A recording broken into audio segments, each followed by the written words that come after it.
একুশের প্রথম প্রহরে পঞ্চগড় কেন্দ্রীয় শহীদ মিনারে শ্রদ্ধা নিবেদন।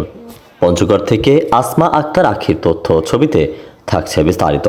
মহান শহীদ দিবস ও আন্তর্জাতিক মাতৃভাষা দিবস উপলক্ষে একুশের প্রথম প্রহরে পঞ্চগড় কেন্দ্রীয় শহীদ মিনারে ভাষা শহীদদের প্রতি গভীর শ্রদ্ধা নিবেদন করা হয়েছে।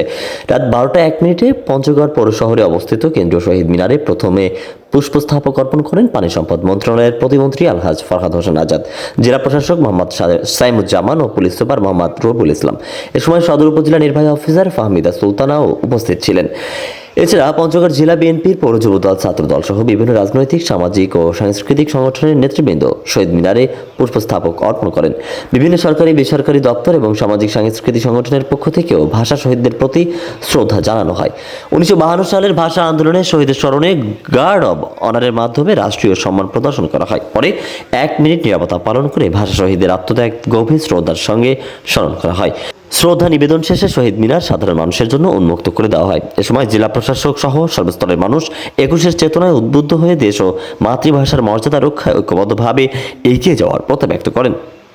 শেখ আলী আকবর, গাংচিল টিভি, ডেস্ক রিপোর্ট।